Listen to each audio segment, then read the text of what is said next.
પણ ગાંધીનગર પહેલું તમે ધાનેરાથી બતાવ્યું છે।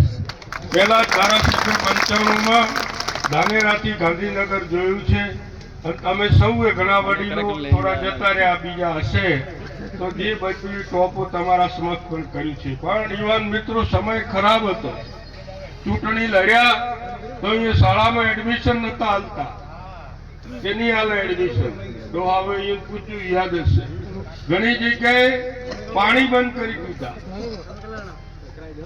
ઘણી જગ્યાએ બીજું બધું કહું તો ખરાબ લાગે એટલી છુમારી ગયા હતા। એક પરિસ્થિતિ હતી એની અંદર પ્રથમ જ શિક્ષણની અંદર શું કરવું તો ડીબી પારેખ સ્કૂલ વાળા મુંબઈ બધા રહેતા હતા, અમે ઓળખતા હતા, થોડા હીરામન બીરામન હતા। એમને વાત કરી કે ભાઈ તમે ક્લાસ વધારો, તમે કહો તો ફાળો આપવા એમણે જીત પકડી કે અમારી શાળા લઘુમતી માન્યતા અપાવો તો અમે કરો, જેટલું કહો એટલું કરે પણ આ અપાવો। હવે અમે તો ગયા ઉડીને કે અપાવે તો ગયા એટલે કે તો કાયદો જ બંધ થઈ ગયો, કાયદો જ નથી લઘુમતીનો। હવે ઘણા ફોટા કુટીવામ શંકરસિંહ બાપુ સીએમ બન્યા, મેં વાત કરી બાપુ આવી વાત છે, છોકરાઓ રખડી છે, ભણ્યા વગર રહે છે, બીજી હાઈસ્કૂલ આજુબાજુ છે નહીં, જ્યારે સ્પેશિયલ કાયદો કરીને લઘુમતીની માન્યતા અપાવી અને આપણા તમામ એડમિશનો આજે પણ એ કદી ના નથી પાડતા એ શરૂઆત કરાવી। જ્યાં પાણી બંધ કર્યા હતા રાતો રાત હેન્ડપંપો કરાયા, એ જ પાણી પર અમે નભતા નથી। એટલું જ નહીં પરંતુ ઘણી જગ્યાએ ગરીબ છોકરા ભણી નથી શકતા, ધાનેરા આવવું જવું કાઠું પડે છે, રહેવું ભારે પડે છે, ત્યારે છાત્રાલય ચાલુ કર્યું। 1995 થી આજ સુધી 98 થી આજ સુધી ચાલે છે। 100 છોકરા છે અંદર, મફત રહેવાનું, મફત ભણવાનું, અને હજુ બી કહું છું કે 8 થી 12 સુધી જેને ભણવું હોય એ રહેવા માટે મફત છે, ખાવાનું, જમવાનું, રહેવાનું બધું ચાલુ છે, ગમે ત્યારે રહેજો। હું કદી ગયો નથી, મેં આજ સુધી આટલા 25 વર્ષથી કીધું કે અમે છાત્રાલય કર્યું છે, આજે જ આટલી વાત પેલા ભાઈએ છેડી એટલે કહું છું કે કર્યામાં કેટલાને નોકરી મળી છે, કોઈ પ્રોફેસર થયો છે, કોઈ તલાટી થયો છે, આ ભાઈ ખેમરાજભાઈ કીધું પેલું MRI વાળો નથી થયો પણ એટલા સુધી તો નોકરીઓમાં પણ લાગ્યા છે, મળે છે, નોકરી મળી છે, વાત કરી એટલે ખબર પડે છે। બાકી મેં તો કહ્યું કે જે ગરીબ છોકરો આવે ને રાખો ને ભણાવો, એના સિવાય વાત નથી કરી। એ જ રીતે ડીસાની અંદર કાતરવાની અંદર પણ આજુબાજુ 20 કિલોમીટરમાં શાળા નથી, ત્યાં શાળા કરીને ત્યાં દીકરીઓને મફત ભણાવું છું। છેલ્લા 20 વર્ષથી 2005 થી આજ સુધી દર વર્ષે 250 થી 300 દીકરીઓની ફી અમે ભરે છે। એ દીકરીઓ નથી કીધું કે અમે ફી ભરે છે, આજે પણ તમે પૂછો તો કે અહીંયા મફત ભણવાનું છે, કદી કીધું નથી કે તમે આ રીતે કરો। તમારા લાગણીથી પ્રેમથી એક જ દાખલો આલું કે હું જિલ્લા પંચાયતનો પ્રમુખ હતો 87-88 ની અંદર, અને સાચોરની અંદર અમારા જ પાર્ટીના નેતા હતા મદરાણાજી, અને સાચોરમાંથી કોઈ ડોહા હોય તો અમને યાદ હશે, એ ટિકિટ માંગવા ગયા હતા, એને બધા વચ્ચે કહ્યું કે બહાર નીકળો બકરો ચાલતા રાજનીતિ શીખીને આવો ટિકિટ લેવા, રાજનીતિ શું છે ખબર છે, આવી પડ્યા છો એમ કરીને એમને અપમાન કર્યું। એ 20 જણા 3 ગાડી લઈને પાલનપુર આવ્યા, પાલનપુર આવીને કહ્યું એટલે હું કપડો કીધું ભાઈ એક પાર્ટીનો છે હું પાર્ટીનો છે, કરું છું ત્યારે એ આજે એક જેવું યાદ છે કે એક ડોહાની આંખમાં પાણી આવી ગયું। એ ગોવાજી ટિકિટ તો નથી જોઈતી પણ અમારું અપમાન કર્યું છે, અમને રાજનીતિ શીખડાવો। જયારે મેં પણ હિંમત કીધું રે તો રે પ્રમુખ વાળું ને કે જાય ખાડામાં કરો, કીધું સાચો રામ વચ્ચે વચ મીટિંગ, બૈરા છોકરા બધું સાચોમાં વચ્ચો વચ મીટિંગ કરો। સાહેબ એ વખતે મીટિંગ કરીને જાહેરમાં કહ્યું હતું કે એક અભણ માણસને વિધાનસભામાં ઉભો રાખો અને તમામ એક થઈને વોટ આપો, એ તમારી રાજનીતિનો એકડો છે, અને શરૂઆત કરો ને એકને વોટ આલ્યા છે અને દબાવો, તને વોટ આલ્યા છે તું મને આપ, આ રીતે કરો તો એ તમારી રાજનીતિ છે। ને આપણો માણસ ઉભો રહ્યો, 8 જણા ઉભા રહ્યા હતા, 16,500 વોટે જીત્યો, આપણને 14,000 વોટ મળ્યા હતા, જો 1,000 મળ્યા તો આપણો માણસ જીતી ગયો, રાજનીતિ શીખતે શીખતે જીતી ગયો। એ પણ પગલું ભર્યું છે, આ પાર્ટીમાં રહીને પ્રમુખ તરીકેનું પગલું ભરવું કાઠું છે। યુવાન મિત્રો તમને કહું છું, જિંદગીની અંદર લડાઈ કરી છે, તમામ તાલુકાની અંદર સમાજ માટે લડ્યા છીએ, સમાજની ક્રાંતિ માટે સમાજને હેરાન કરતો હશે તો કોઈ પણ હોદ્દો કે સત્તા કે પાર્ટીની પરવા કર્યા વગર ત્યાં જઈને ઉભો રહ્યો કે નહીં ચાલે, સમાજનો અન્યાય નહીં ચલાવી દઉં, એક છાતી ઠોકીને તમારા વચ્ચે કર્યું છે. હવે તો ઉંમર છે, પરંતુ જુવાની તો ખબર જ નહીં. 40 વર્ષ પહેલાની વાત કરું છું. કોઈ ગણતું નહોતું, કોઈ બોલાવતું નહોતું. એ સમય હતો ત્યારે પણ કર્યું હતું. પણ હવે તો અમે કોમ નેતા થઈ જાય, જે કોક લીન આવે તો એને તોડી લાવે કરી જાજુ ઊંચે જાય. આવું મત કરો. સમયને ઓળખો, બીજા સમાજોમાંથી પ્રેરણા લો. એમના પણ ઝઘડા, ટંટા, માગણી બધું હોય છે. એમને પણ અંદર ડખા હોય છે. પણ જ્યારે આ રાજનીતિ સમાજની વાત આવે છે ત્યારે એક ઓકળે રાતો રાત થઈ રિઝલ્ટ લાવે છે.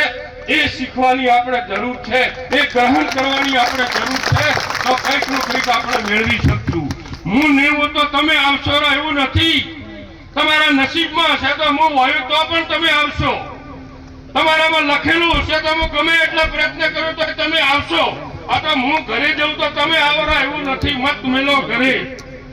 એ છોડો આપણે જો નસીબમાં હશે તો મળી જશે. એ આશાથી, એ પ્રયત્નથી, એ સંગઠિત થઈને કામ કરો તો ચોક્કસ સમાજનો મોભો રહેશે, આપણા સૌનો રહેશે. સમાજ મોટો છે, કંઈક રીહના મનામણા હોય, બાગતુળેથી હોય. હું ચૂંટણી લડ્યો તો મારી સામે લડતા હતા, એમણે આખા સમાજ પર કેસ કર્યો હતો તો આખા સમાજે વોટ આપ્યા હતા. એ સંગઠન છે એમનું, એના માટે એને બધા પૂછે છે. આપણે હોય તો કે જવા દો મોટું ન. પરંતુ સમયની સાથે સમય ઓળખી ચાલશું તો બધું કંઈક કરી શકશું. સૌની વિનંતી છે. અહીંયા એટલે અપાયું છે કે જુવાની આ છે, હજુ કોઈ જોયું નથી એટલે ધડાધડ કરી. પરંતુ કામ કરો, સંગઠિત કરો. બધા જ રાજનીતિમાં માગણી કરો, માગો, દરેકને લો. પરંતુ પછી જેનું ટીલું તોડ્યું ને એને અપનાવી લો. પછી બીજી વાત મત કરો કે હવે જે છે તે છે એનું પાર પાડો તો આપણે કરી શકશું. બીજી સમાજોને પણ સાથે રાખવી પડશે. બીજી સમાજોનો પણ આપણામાંથી પ્રેરણા લઈ દાખલા બેસાડવા પડશે તો આપણું કંઈક પૂછશે. આ થોડીક રાજકીય વાત પેલા ભાઈ છેડી ન તો કરો તો કરી આપ સૌની વિનંતી છે. બંધારણ બધા આપણા સમાજના છે. એક જ સમાજ છે, ગોળવાઈ બંધારણો છે. આપણા નાના ગોળમાં નાના બંધારણો છે જ નથી એવું નથી. પરંતુ આ બધું જ મળી જો એક જ થાય તો સમાજ એક. તો બધા સમાજ એક રીતે ને પછી કોઈ બીજું ત્રીજું હકું વાલું થાય તો કોઈ પૂછે નહીં. અત્યારે તો આપણે રબારી છે તો હકા વાલો તો ટીકા કરે, તું ગયો. આ બધું એના માટે છે સમાજ એક થાય. સમાજ એક તોતણે બધાય. સમાજમાં કોઈ સમાજ વિશે ટીકા ન કરે એના માટે આ બધું જ બીડું. રતનભાઈ, માવજીભાઈ બધા જ આગેવાનો, તમારા બધા પંચો છે. એ પણ પંચોની મેં વાત કરી હતી કે પંચો ભલા થાજો, કંઈક મહેરબાની કરીને હવે નવી પેઢી માટે થોડું જતું કરો એમ કરીને આપણે કહ્યું. હજુ પણ કહું છું કે આપણા પંચન કે તમે પંચ છો જ, તમે આગેવાનો જ છો. પરંતુ આ સમયની સાથે ચાલવું પડશે. સમય પરિવર્તન માગી રહ્યો છે. તમામ સમાજો ઘણી ઘણી ધંધા લાગીને આગળ વધી રહ્યા છે. આપણે હજુ આ ગોટાળામાંથી બહાર નીકળતા નથી. એટલા માટે આ એક સમાજ થાય, સંગઠિત સમાજ થાય, શિક્ષિત સમાજ થાય, આર્થિક રીતે સુખી સમાજ થાય. આ બધા પ્રયત્નો બધાને મળીને કરવાના છે. તો આપ સૌ એમાં જોડાજો. તમારા પણ મુદ્દા મને વોચશે, એ મુદ્દા બધા જ ભેગા કરશું. પરમદાડા આખું વલણો કરીને એમાંથી હારા મુદ્દા કાઢીને બધાને ગમે એવા કરશું. પણ ક્યાંક કોઈ થોડું ઓગણી હોય તો ચલાવી લેજો. પંચન હાથ જોડીને વિનંતી છે કે જો પંચું કોઈ નહીં કરે તો 100% થશે. ભુવાજીઓને વિનંતી છે કે આપ પણ થોડા આશીર્વાદ આપજો કે ભાઈ આ સમાજનું છે, એમાં બધા એક રહો ને પાળો. એવું પંચો, ભુવાજીઓ આશીર્વાદ, બાપજીઓ આશીર્વાદ આપશે તો આપણું મજબૂત થશે, મજબૂત બંધારણ રહેશે. એ રીતે આપ સૌ કરજો. સૌને વિનંતી છે. દરેક સમાજ આપણા હાથોડથી મળીને આ બધે ખૂબ ફર્યો છું. તમે મૌન પણ રાખ્યું છે. પણ આજે પણ કહું છું કે હું ખોટો કહેતો હોઉં, મારા માટે સમાજનો ઉપયોગ કરતો હોઉં તો મારું કદી મત માનજો. મેં મારા જીવનમાં મારા માટે સમાજનો ઉપયોગ નથી કર્યો. માત્ર ને માત્ર સમાજનું ભલું કયો થાય છે એ મારો ઉપયોગ મેં કર્યો છે. મારા માટે સમાજનો ઉપયોગ કદી નથી કર્યો. સમાજ માટે કદી પણ મેં એવું નથી કે સમાજને ભલે ગમે ત્યાં મારું થાય એ કદી વિચાર્યું નથી ને વિચારીશ નહીં જીવું ત્યાં સુધી. અને ઘણા કહેવા રાજકારણનું શું છે, મેં જો 10-20 નેતા સમાજના લોહી જેવા થશે એ દાડા છોડ્યું ના કે જીવું એટલા દાડા નહીં છોડું. જીવું એટલા દાડા સેવા કરીશ ને કરતો રહીશ. એ પણ તમને કહું છું. એટલે આપ સૌ પૂરેપૂરા બધા જ આ બંધારણમાં જોડાજો. સમાજ એક કોતરે બાંધવાનો છે. તમારી સમાજ એક છે. ભલે આપણા લાલ ફાળિયું હોય, કાળું હોય, પીળું હોય, જે છે એ છે. આપણા ડ્રેસો છે તો છે, બરાબર છે. બધા એક જ ડ્રેસ હતા કે અમદાવાદ ગયા તો હાડી પહેરી લીધી, પેલા ગયા તો આ પહેરી લીધું. અહીંયા તો આખી તો એક જ સમાજમાંથી એક જ ડ્રેસ પહેરવેશમાંથી બધા બહાર ગયેલા છે. એટલે આપણે બધા જ એક છીએ, એક રહેવાનું છે, સંગઠિત રહેવાનું છે. અને આ 2-4 મુદ્દા થોડાક અઘરા પડે તો પણ પાડી લીધું. પંચાનંદ ભુવાજીઓને વિનંતી કરું છું કે તમે આ થોડું કરજો. અફેણ એક દાડો પીવાની તો શું ફેર પડશે? મોતમાં લગ્નમાં 2 દાડા હોય છે, આપણો બારો માસ ઘરે પીવા છે હમણાં ભાઈ, તો પછી 2 દાડા નહીં પીવો તો શું ફેર પડશે? ધણીને ઘણો ફેર પડશે, ધણીને 2-3 લાખનો ફેર પડશે, આપણે 2 ખૂબનો ફેર પડશે. તો એ રીતે પણ આપણે કહેજો કે ભાઈ તું તારે કર, અમે બેઠા છે, આ નથી કરવું, અમે અમારા ઘરથી પીને આવશું, જા કર. એ રીતે કરજો. નાનો માણસ હોય તેને સપોર્ટ કરજો. ગામમાં 2-4 માણસો ભગવાને આલેલા થોડા ઢોળ નોખવા વાળા હસી કે તમે કરીને મારે નથી પાડવું, જો હા એ કરી લો, આવા હસી. પણ તો એને સમજાવવા પડશે પ્રેમથી, હાથ જોડીને એને વિનંતી કરવી પડશે કે તું પાલામાં કલંક રબારી લાગે છે કે રબારી સમાજે તોડ્યું, તારું કોઈ નામ નહીં લે, એટલે ભલો થા અને મોન, એમ આપણે સમજાઈ કરવું પડશે. તમે એની કોઈ ઢોળ લીશો તો મેળ નહીં પડે, આપણી વાતો મીડિયમ જાય. એટલા માટે એને સમજાઈને હાથ જોડીને પણ એ પણ પૂરેપૂરું પાળે એ રીતે કરજો. દીકરી દીકરાનું જે છે એ બને ત્યાં સુધી છૂટું ન થાય એ જ પ્રયત્ન કરજો, છોડાવવાના કરજો.